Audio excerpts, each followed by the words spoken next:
Hi, I'm Ira Wallace with Southern Exposure Seed Exchange here at Acorn Community Farm, and I'm for the soil because the soil is the basis of our agriculture.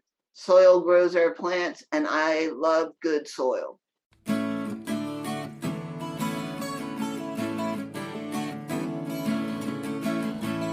It is my pleasure to welcome everyone to another episode of For the Soil, a Conversation. I'm your host, Jeff Ishee. Our episode this week is all about movers and shakers, people who inspire other people to get stuff done, like soil health. I've talked to a lot of people in my 25-year career in radio, but our guest this week, she is right up there with the best, and I promise you, you will be inspired by Karen Washington, just like I was. Also joining us will be Mary Sketch, coordinator of the Virginia Soil Health Coalition, and Eric Bendfeldt, Community Viability Specialist with Virginia Cooperative Extension. We do have a lot of ground to cover this week, so let's get right to the show.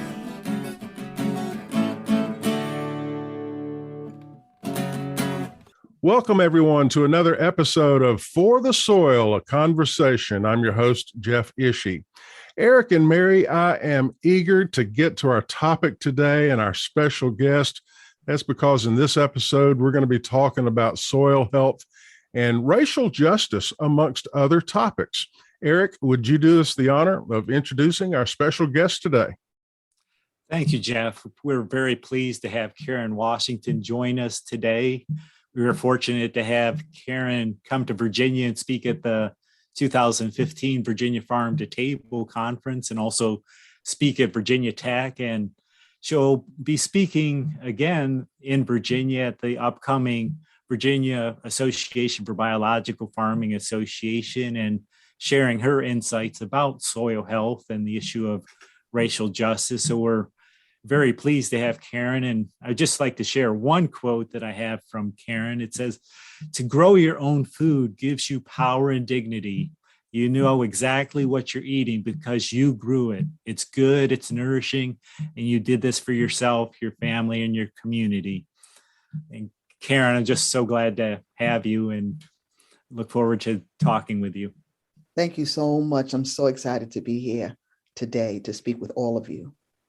And Karen, to kick things off, would love to hear from you on, your background and how you moved from your work as a physical therapist to working with the soil and the land and stewarding that work. Yes, so I always start by telling people, especially people who have somewhat of a similar background, is that my parents weren't farmers. No one in my family were farmers. I just happened to live near an open lot.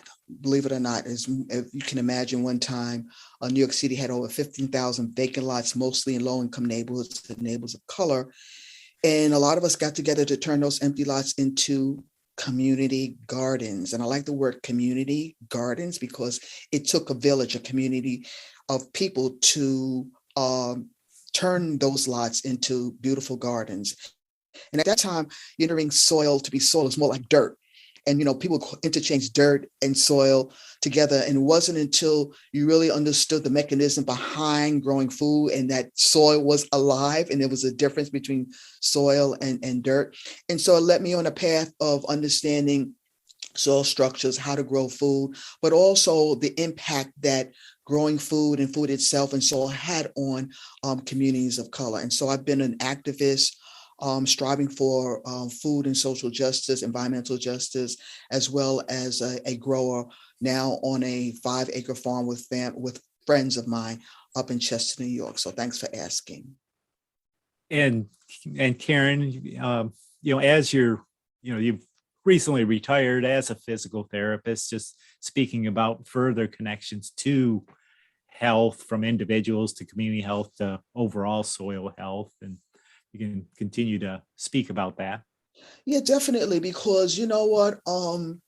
When people started really talking about soil health, I started to look at the impact soil was having, not only in terms of food production, but soil itself, the fertility of soil impacted where you lived, where you play, and where you ate. And so, for instance, we talk about soil fertility, the mechanisms behind microbes and macrobes, fungi and bacteria, all which is all well and good. But then how does that resonate to the people who are affected by soil infertility? And so for me, as a food justice advocate, is trying to get people to understand that good soil means good health, and getting people to understand that, because it's hard for people to understand, especially people of color who've had such a disconnect from the land and from the soil, and really trying to get people to understand their history and their legacy, and they're part of agriculture, which embraces biodiversity and culture and things that doesn't resonate to people who are poor. And so for me, it's like starting out with, the conversation about history, like why we were brought here, and having that conversation so that people understand the connection to the experience of agriculture is that we were brought here enslaved. We're brought here not because we were dumb, but because of our knowledge of agriculture and the principles that we brought here, the principles about crop rotation and intercropping and soil mediation and irrigation, all those things. That starts as a starting point to get especially young Black and brown children who for so long had the myth that our legacy was great. But no, like so many other cultures, we were part of the agricultural system, the building of soil, the building of food, and starting having those conversations so people understand their place in agriculture. And then having people getting their hands dirty, especially young people coming into gardens or visiting farms and getting their hands into the soil and seeing how lively that soil is. Not be afraid of earthworms or little creatures that you see, but understanding, getting your fingers into that soil and taking that soil and smelling it and putting it through your fingers. I had to do that. I myself had to do that so that I could find my connection and sense of belonging into the soil, putting my hands into the soil and lifting it up and smelling it and looking at the little organisms that were there and not be afraid of it. And so starting with that sort of introduction to young people to understand their history, but also their relationship to soil. And one thing I try to tell young little girls and boys, especially people of color, I said, look at your skin color. Doesn't it look like soil to you? And so don't be afraid of it, but to embrace it. So, that's what I've been doing, and I'm enjoying every moment of it. Karen, I have a question for you. You created such a visual in my mind a few moments ago when you talked about vacant lots in the inner city. What was the soil like when you first established those community gardens in those vacant lots, and how did you improve it? Well, the thing about it is that, first of all, to live near a vacant lot, back then we didn't know that was environmental injustice, but the vacant lots were full with abandoned cars, tires. At that time, drug dealing was very rampant. So you had, needles, and you had garbage. And every time you would clean out with the help of the community, the next day it would be filled with garbage. And so, first of all, garbage, abandoned car parts, but then a lot of these vacant lots were once buildings. And as a result, most of the lead, especially from lead paint, was inside the soil. So many of us, had to do soil mediation. What does that mean? First of all, being able to take a lot of that soil out, but then you had to sort of build soil structure. You had limited resources. So what people did was start learning about the concept of composting.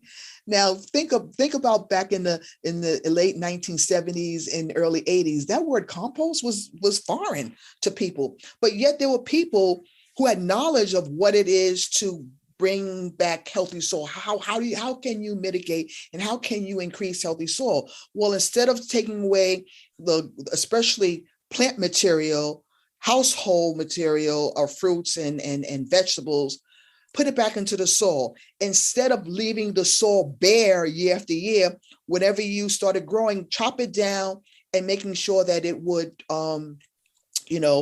bring back soil. So it started that conversation about composting and putting stuff back into the soil and not leaving the soil bare. So those are the beginning concepts of changing the dynamics of the soil in urban areas.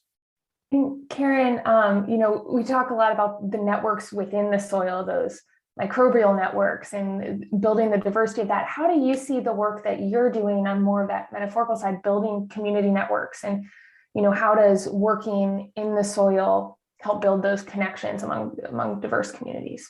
Oh, definitely. And I think it starts with this sort of intergenerational knowledge that we're having, sitting down and having people who have knowledge about soil fertility, about how to grow food, about food justice, and sitting down and sharing that information. For so long, I think that we have been separate. We have been separate in hoarding the knowledge that we've have attained. And so it's really, really good that now you're starting to see this intergenerational aspect where the youth and the elders are now sitting down and cross-pollinating, so to speak, the language and the knowledge that they have, and sharing that knowledge was really, really good. And Karen, you had also helped to co-found the Black Urban Growers Association or organization. And if you can, I know that's been involved with soil health and racial justice. If you can speak more about that as well.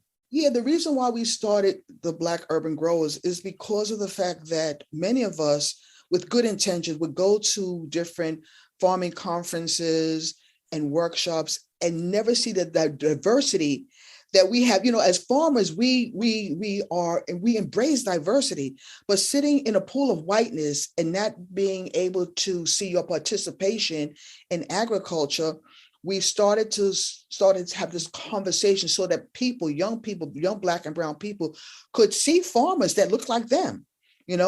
For so long, you would go to farmers markets, you go to a conference, and you would never see Black farmers. And they were out there. So the conference was for young people to see, yes, there are Black farmers. There are Black people who are working on soil. There are Black people who are working in terms of environmental justice. And having that conference so that, again, what is our place as a people when it comes to the development of agriculture here in these United States? It takes a village, it takes diversity, and it's not one voice, one race, one color. It's the multitude of all of us coming together to making sure that this planet, the elements of this planet, is here for everybody. And I think that's important. Karen, I have one other question for you, and that's about I get excited when I listen to you talk and I want to go out and work in my garden. You inspire a lot of people, but let me ask this, who inspired you? Was there one individual, maybe a book or a magazine article you read or a person you spoke to who lit the fire for Karen Washington? That's a difficult, I would say, believe it or not, my patients as a physical therapist, believe it or not, as a physical therapist, I was treating a lot of Black and Latinx patients who were farmers, and yet they had succumbed to diet-related diseases, hypertension, obesity because of the food that they were eating. And so when I would talk to them and I said, I'm a gardener, I'm a farmer. And oh, Ms. Washington, how could you? Farming is so hard. I hated it. But then when I would talk about and embrace how much fun I was having, my fingers in the soil, the food that I was eating, they would say, Ms. Washington, you're right. We grew up sick a day in our life. We never went to a grocery store. We got everything from the soil, from the farm, how we treated our animals. And that gave me such inspiration because all of a sudden it clicked in their head how lost they were when they came away from the land and how powerful that recollection of growing up farm meant something. And so I would say the inspiration were my patients that were once, grew up on farms and now are relegated to, medication, but then all of a sudden realize how important eating healthy meant being healthy. Well, you are certainly an inspiring person. And I know that Mary and Eric would join me in saying, what an inspiration you are. As soon as we finish recording this, I know it's January, but I'm heading out to the garden. I'm going to find something to do in the garden today. Thank you for joining us. We do like to highlight one of the 4 core principles of soil health, in each episode of For the Soil, a Conversation. And today I wanted to mention that I practice one of those principles in my own backyard vegetable garden every fall when I place deciduous leaves on top of my raised beds. You know, those leaves, they gradually break down and they become topsoil eventually. And as they're breaking down, they provide an ideal environment for earthworms and other soil organisms. So keep your soil covered even in the wintertime, and use deciduous leaves to cover your topsoil in your own backyard vegetable garden. Also, I'd like to challenge each of our listeners to take a pledge to improve the soil health in your own world, whether it be a community garden, a peach orchard, or maybe in your soybean field. You can take that pledge by visiting our website at forthesoil.org. That is the digit 4thesoil.org. Well, Eric, Mary, and Karen, it has been a pleasure having you on this episode of For the Soil. Thank you so much for joining us. Thank you, Jeff. Thank you, Jeff. Thank you, Karen. Thank you. For the Soil, a Conversation is made possible with funding support from the National Fish and Wildlife Foundation and the Agua Fund. Other partners include the U.S. Department of Agriculture's Natural Resources Conservation Service, Virginia Cooperative Extension, Virginia State University, Virginia Department of Conservation and Recreation, and partners of the Virginia Soil Health Coalition. Views expressed on this podcast are those of each individual guest. To download a copy of this or any other episode, visit the website forthesoil.org. And if you have a specific question about soil health, contact your local extension office, your local USDA service center, or a Soil and Water Conservation District office. Music used during today's program was provided courtesy of the Flip Charts. All rights reserved. For the Soil, a Conversation is produced by On the Farm Radio in collaboration with Virginia Tech. I'm your host, Jeff Ishee.